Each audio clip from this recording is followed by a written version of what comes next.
Live from downtown Detroit, Local 4 News at noon starts now.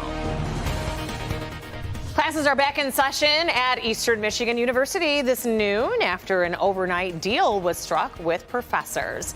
Thank you for joining us this noon. The deal is only tentative at this point, but it is a big relief for students who had the first week of uncertainty as class schedules started back up again. Yeah, and union members still have to vote on the deal. Local 4's Rob Maloney joins us now live on campus over there in Ypsilanti. Rob, this was a bitter dispute.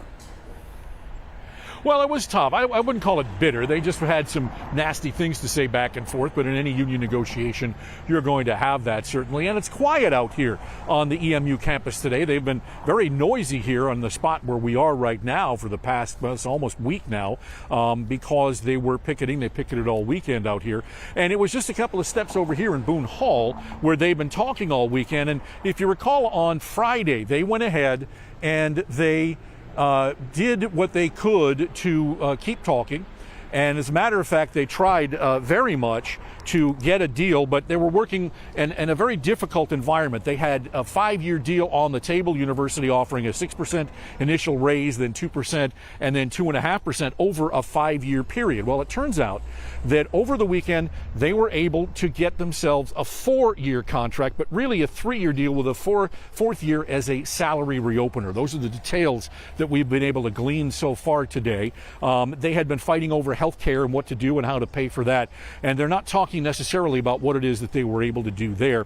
And also, they did meet all weekend back and forth, the mediator involved in all of this. And when the judge on Friday said essentially that she wasn't going to allow the injunction, the temporary injunction, to send the professors back into the classroom, it was sort of a signal to get down to business and start talking, because she was going to wait a week, that's the judge, to decide whether to allow that TRO. Well, everybody looked at each other and said, we can't have this go on all this time. And so over the weekend, they really went down and decided they were going to have a deal. So let's hear from Walter Kraft and also Matt Kilpatrick. Walter, of course, is with the university, and Matt Kilpatrick was one of the faculty negotiators, and hear what they had to say about how the talks went this weekend.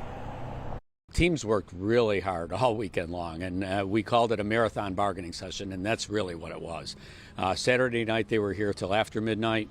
Sunday morning they were back at 10 a.m., and both teams went into this weekend, we're going to get this thing done. And they wanted to get it over with. They wanted students to be able to come back to class today, and they succeeded, and we're just delighted. I think the attitude was positive. We're adversaries at the table, but I think everybody wanted to get this done, and I think that we had the momentum to get it done, and we went back and forth. We thought maybe we'd be done on Saturday. It took till Sunday, and these things are slow. There's a lot of decisions that need to be made on both sides of the table, and we came together and did it. And indeed they did. So now what is next is a Zoom call. They have 500 members. The last time they did this, they had about 390, I believe, was the number of the people who were on the Zoom call to hear the details to go on strike. And so now they're going to have a similar Zoom call for a ratification vote. And we don't have a date yet. We haven't heard exactly when that's to happen.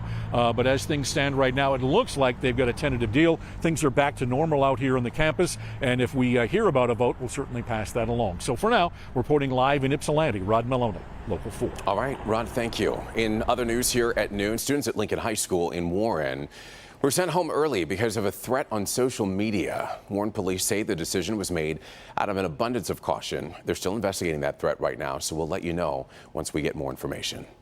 Over to Michigan State University this afternoon. Leadership there has had changed, may be coming. According to published reports, the MSU Board of Trustees has told school president Samuel Stanley that if he doesn't resign by tomorrow, they're going to move to fire him. The board is reportedly unhappy with several of Stanley's decisions, including how he handled a Title IX related investigation involving business school dean Sanjay Gupta. Gupta abruptly resigned in August, so we will continue to work to get more information on this, and we'll have updates on later editions of Local 4 beginning at 5 today.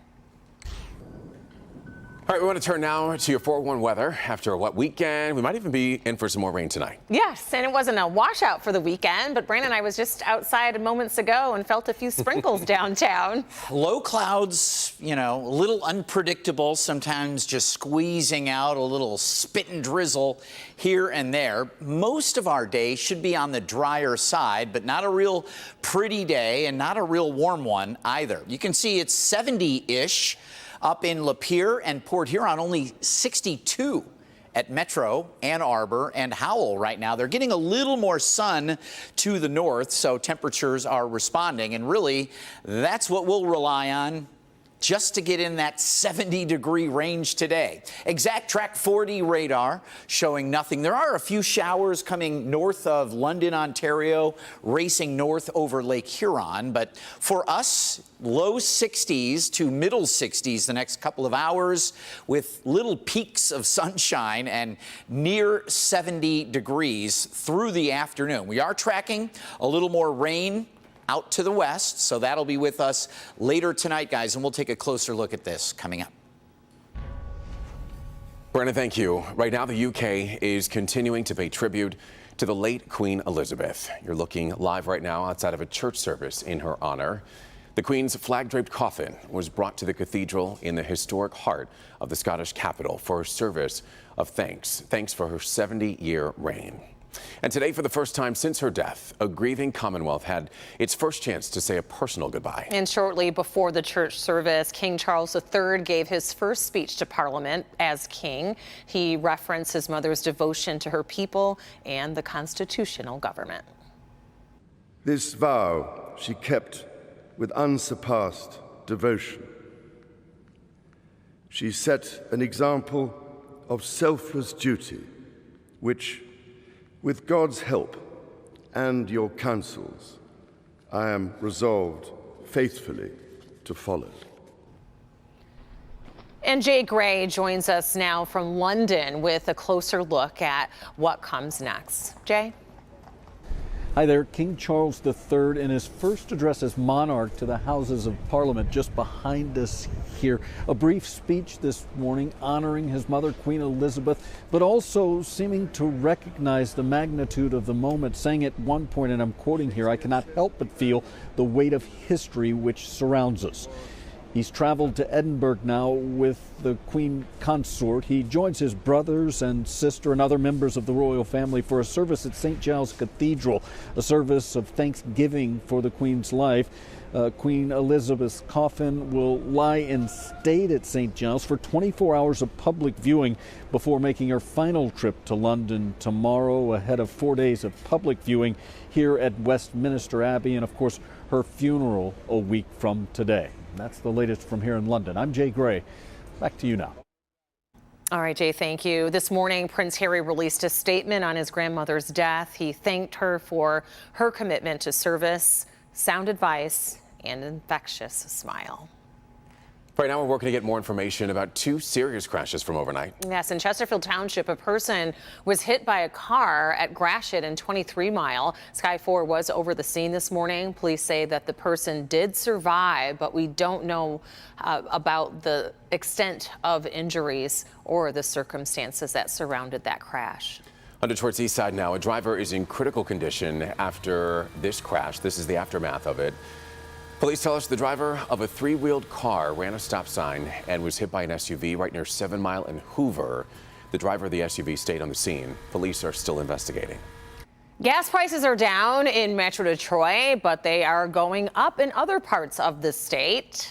That doesn't mean it's coming our way. AAA says that the current average in our area is $3.94 a gallon, and that is down 4 cents from last week. Across Michigan, though, prices are up 2 cents over the past week to an average of $3.85 per gallon. AAA says if demand continues to drop after Labor Day, pump prices may also likely decrease.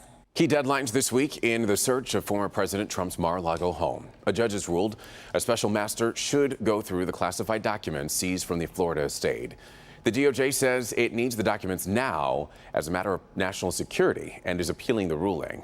Just a little while ago, former President Trump's team asked a federal judge to reject the Justice Department's request to continue to review the documents. President Biden is going to be outlining new plans today in an effort to cure cancer. Yeah, it's happening on the 60th anniversary of President John F. Kennedy's Cancer Moonshot address. President Biden is going to be talking about his vision for another American moonshot at the JFK Presidential Library. He's expected to sign an executive order to call for cutting-edge biotechnologies that are necessary to end cancer. In February, the administration announced it was revamping the Cancer Moonshot program with the hopes of reducing deaths from the disease by at least 50% over the next 25 years. So we're going to have much more on the president's announcement on later editions of Local 4 News, so stick around for that.